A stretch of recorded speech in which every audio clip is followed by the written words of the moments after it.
एक छोटे से गांव के किनारे पुराने दरख्तों और मिट्टी के घरों के दरमियान एक बुजुर्ग रहते थे जिन्हें सब बाबा करीम कहते थे। बाबा करीम ना बहुत अमीर थे और ना ही उनके पास कोई बड़ी जमीन थी। उनका एक छोटा सा कच्चा घर था, एक पुरानी चारपाई, चंद बर्तन और घर के सामने एक नन्हा सा बाग जहां वो सब्जियां उगाते थे। मगर एक चीज ऐसी थी जो बाबा करीम को पूरे गांव में खास बनाती थी, और वो थी उनकी ईमानदारी, सब्र और मेहरबानी। गांव में जब भी किसी को मुश्किल पेश आती, वो बाबा करीम के पास आता। किसी के घर में आटा खत्म हो जाता तो बाबा करीम अपने घर का आधा आटा दे देते। किसी के बच्चे बीमार होते तो वो अपनी जमा पूंजी से दवा खरीद देते।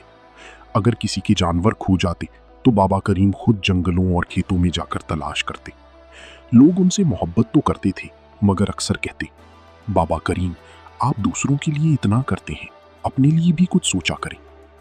बाबा करीम हंसकर जवाब देते, जो दूसरों के काम आए वही असल जिंदगी है। एक साल गांव पर सख्त वक्त आया। बारिश ही ना हुई, खेत सूख गए, कुओं का पानी कम हो गया और लोगों के घरों में फाके होने लगे। बाबा करीम के बाग की सब्जियां भी मुरझा गई। उनके पास जो थोड़ी बहुत बचत थी वो भी उन्होंने जरूरतमंदों में बांट दी। एक रात बाबा करीम अपने घर के बाहर आसमान की तरफ देख रहे थे।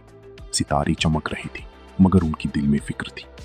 उन्होंने आहिस्ता से दुआ की, या अल्लाह मेरे गांव वालों पर रहम फरमा, इनके बच्चों को भूखा ना सुला। फिर वो अंदर जाकर सो गए।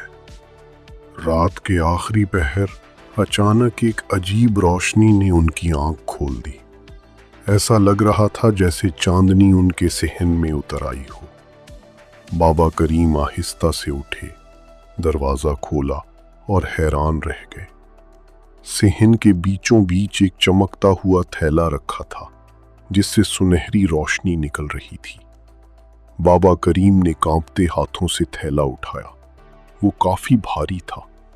जब उन्होंने उसे खोला तो उनकी आंखें हैरत से फैल गईं। थैला सोने के सिक्कों से भरा हुआ था। बाबा करीम कुछ देर खामोश खड़े रहे। फिर उन्होंने आसमान की तरफ देखा और बोले, हे मालिक, ये कैसा राज है। सुबह होते ही खबर पूरे गांव में फैल गई। लोग दौड़ते हुए बाबा करीम के घर पहुंचे। हर तरफ शोर था।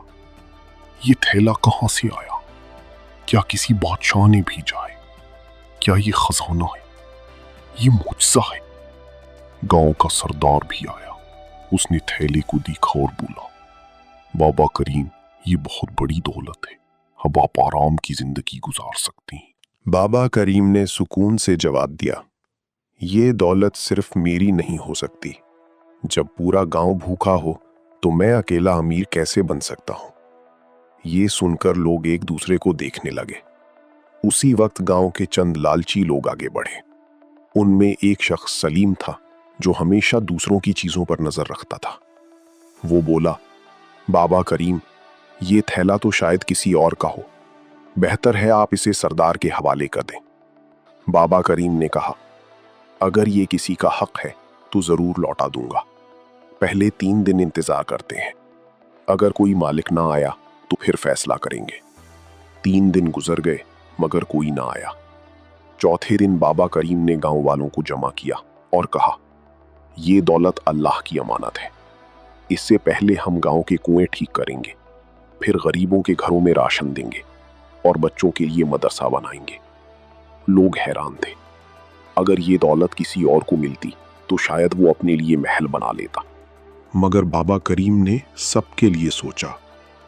काम शुरू हो गया। कुएं साफ हुए, पानी वापस आया। गरीब घरों में आटा, चावल और दाल पहुंचने लगी। बच्चों के लिए एक खूबसूरत मदरसा बनने लगा। गांव में पहली बार उम्मीद लौट आई। मगर सलीम के दिल में हसद बढ़ता जा रहा था। वो सोचता, अगर ये थैला मुझे मिलता तो मैं शहर में महल खरीद लेता। बाबा करीम ने सब जाया कर दिया। एक रात सलीम चुपके से बाबा करीम के घर में घुस आया। उसने थैला ढूंढ लिया और उठाकर भाग निकला। वो खुशी खुशी जंगल की तरफ गया ताकि वहां जाकर सिक्के गिन सके। मगर जैसे ही उसने थैला खोला, अंदर से सोने के सिक्कों की जगह पत्थर निकले। सलीम हैरान रह गया। इसी लम्हे आसमान पर बिजली चमकी, हवा तेज हुई और एक गूंजदार आवाज सुनाई दी। लालच वाले हाथों में बरकत नहीं रहती। सलीम खौफ से कांपने लगा। वो थैला छोड़कर भागा और सीधा बाबा करीम के घर पहुंचा। सुबह उसने सबके सामने अपने जुर्म का एतराफ किया और रोते हुए कहा, बाबा करीम, मुझे माफ कर दें, मैं लालच में अंधा हो गया था। बाबा करीम ने नरमी से कहा, गलती इंसान से होती है, मगर जो मान ले वो बेहतर हो जाता है। मैं तुम्हें माफ करता हूं। फिर उन्होंने सलीम को गले लगा लिया। ये मंजर देखकर गांव वालों की आंखों में आंसू आ गए। बाबा करीम ने थैला खोला। हैरत अंगेज तौर पर उसमें फिर से सोने के सिक्के मौजूद थे। सब लोग दंग रह गए। सरदार ने कहा, अब हमें यकीन हो गया कि ये दौलत सिर्फ सिक्कों की नहीं, नीयत की बरकत है। बाबा करीम मुस्कुराए और बोले, असल खजाना सोना नहीं, बल्कि साफ दिल, सब्र और दूसरों के लिए मोहब्बत है। वक्त गुजरता गया, गांव बदल गया, वहां खुशहाली आ गई।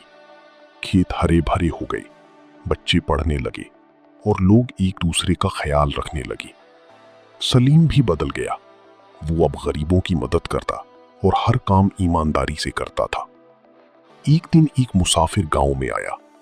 उसने खुशहाल गांव देखा और पूछा, ये तब्दीली कैसे आई? लोग उसे बाबा करीम के पास ले गए। मुसाफिर ने पूछा, बाबा जी, क्या वाकई कोई जादुई थैला आया था? बाबा करीम हंसे और बोले, हाँ आया था, मगर वो थैला सोने का नहीं, सबक का था।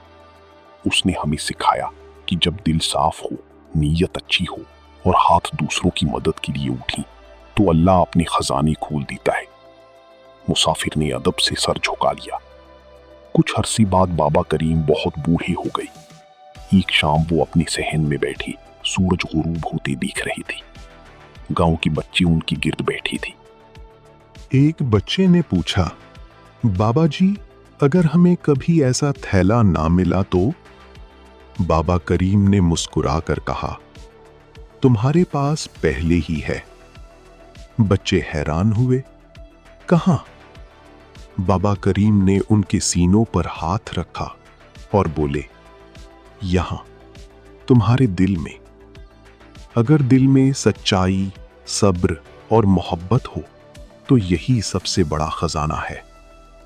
ये सुनकर सब बच्चे खुश हो गए। चंद दिन बाद बाबा करीम इस दुनिया से रुखसत हो गए। पूरा गांव रोया, मगर उनकी बातें, उनकी मुस्कुराहट और उनकी नेकी हमेशा लोगों के दिलों में जिंदा रही। उनके घर के सहन में आज भी वो जगह मौजूद है जहां चमकता हुआ थैला मिला था। लोग वहां से गुजरते हैं तो अपने बच्चों को बताते हैं, यहां एक ऐसे इंसान रहते थे जिन्होंने सिखाया कि मोजज़े आसमान से नहीं उतरते, मोजज़े इंसान के किरदार से पैदा होते हैं। और वाकई बाबा करीम का सबसे बड़ा मोजज़ा सोने के सिक्के नहीं थे, बल्कि एक पूरे गांव के दिल बदल देना था। उम्मीद करता हूँ आपको हमारी वीडियो पसंद आई होगी। हमारा चैनल सब्सक्राइब करें, शेयर करें और लाइक करना मत भूलें।